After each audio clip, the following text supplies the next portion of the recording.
नमस्कार, मैं अब्दुल बासित। जब से 14 एंकर्स की लिस्ट इंडिया अलायंस ने जारी करी है, तब से चारों तरफ हड़कंप मचा हुआ है।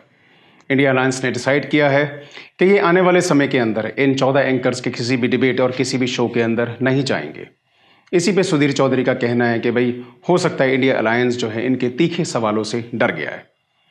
यहीं पर सिलसिला नहीं थमेगा। आने वाले समय में हो सकता है इंडिया अलायंस जो है कुछ और एंकर्स की लिस्ट जारी करे, उनके शो में ना जाए।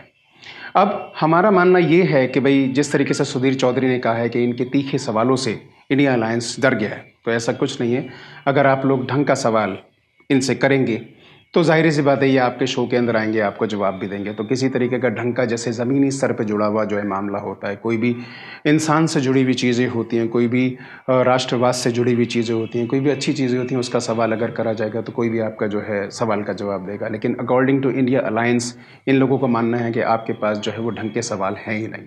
अब इसमें मैं छोटा सा एग्जाम्पल देना चाहूँगा। मेरा भी अपना मानना ये है कि बहुत सारे जो मुद्दे जो हैं, जो लोगों के साथ जुड़े हुए हैं, वो मुद्दे छूट जाते हैं। अब 2 दिन पहले की घटना ले लिए, जिसमें एक ई रिक्शा के अंदर आग लगती है और उसके अंदर एक महिला झुलस के मर जाती है। 2 लोग हैं वो भी उसके अंदर जो है वो झुलस जाते हैं। अब कहाँ पर इस मामले में डिबेट हुई, कौन से न्यूज़ चैनल ने इसे प्रमुखता के साथ उठाया? अब सवाल ये उठता है कि भाई ई रिक्शा के अंदर आग लगी। सबसे पहली बात तो ई रिक्शा जो है अपने आप में सेफ़ नहीं है। वो कहीं पर भी टकरा जाएगा तो उसके अंदर बैठे हुए जो भी यात्री होंगे उनको चोट ज़्यादा से ज़्यादा लगने की वो है।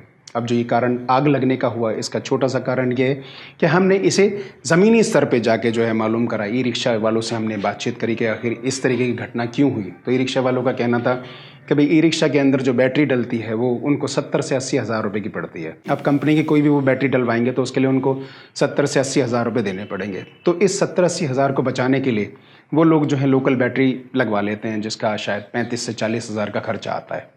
अब इस बात पे सवाल कौन पूछेगा? अब इस पे क्या हम ये मानेंगे भाई ये ई रिक्शा वाला जो है ये 35-40 हज़ार की बैटरी लगवा रहा है तो ये कसूरवार है, या हम इस सिस्टम को ही कसूरवार ठहराएंगे? अब एक तरीके से देखा जाए एवरीबडी इज़ टैक्स पेयर, सब टैक्स पे कर रहे हैं। कोई डायरेक्ट टैक्स पे कर रहा है, कोई इनडायरेक्ट टैक्स पे कर रहा है। तो इस तरीके से जो है ई रिक्शा वाला भी एक तरीके से टैक्स पेयर ही है। सपोज़ करिए कि वो 10,000 रुपये कमाता है। 10,000 रुपये कमाने के नाते अगर वो 10,000 का सामान घर पे लेकर आता है और कोई भी चीज़ जो है जीएसटी उसके ऊपर 6%, 7% या 15-17% पड़ती है, उसका एग्रीगेट हम निकालते हैं तो एग्रीगेट बनता है तकरीबन 8-10% बनता है। तो 10,000 के कंजम्पशन पे ही इज़ ऑल्सो पेइंग तकरीबन 800-1000 रुपये वो भी पे कर रहा है। तो गवर्नमेंट जो है इस पे कहीं ना कहीं कुछ ना कुछ सब्सिडीज़ जो है वो अनाउंस कर सकती है। जिस तरीके से दूसरे व्हीकल जो इलेक्ट्रिकल व्हीकल आते हैं गवर्नमेंट उसके ऊपर सब्सिडीज़ देती है, तो इन ई रिक्शा वालों को भी सब्सिडीज़ दी जा सकती है। इनकी बैटरीज़ जो हैं उसको जो है सब्सिडाइज़ करके इनको दी जा सकती है। खुद इनका भी मानना है कि अगर सब्सिडाइज रेट के ऊपर इनको अगर बैटरी मिलेगी, जो 70-80 हज़ार की बैटरी अगर इनको 40-45-50 हज़ार की मिलेगी तो उसकी ड्यूरेबिलिटी भी ज़्यादा है, वो सेफ़ है, लोकल बैटरी से ज़्यादा सेफ़ है। तो इस तरीके से ज़मीनी स्तर के जो मुद्दे जो हैं वो उठाए जाने ज़रूरी हों। चाहे आप सत्ता पक्ष से बात करिए, चाहे आप विपक्ष से बात करिए, जिससे भी बात करिए, ज़मीनी स्तर की बात करेंगे तो ज़्यादा अच्छा रहेगा।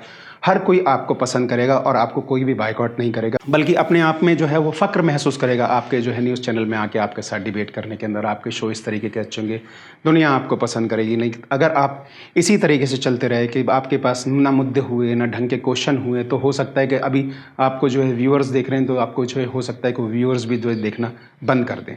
तो अगर जो है आपके सवाल जो है वो ठीक हो जाएंगे, मुझे नहीं लगता कि सत्ता पक्ष का कोई भी बंदा होगा वो इस तरीके की चीज़ों को नापसंद करेगा। हर कोई चाहता है कि भाई बहुत सारी चीज़ें उनसे चूक जाती है, तो हम पत्रकारों का दायित्व बनता है कि भाई इस तरीके के मुद्दे या इस तरह की घटनाएं जो हैं उनके कानों में डालें, उनको बताएं और उससे जो है इस चीज़ को अवगत कराएं, सो दैट वो आने वाले समय में जो है डिसाइड करते हुए जो है जनता के लिए काम कर सके। तो आज के लिए बस इतना ही। मैं अब्दुल बासित लेता हूँ इजाज़त। Good bye.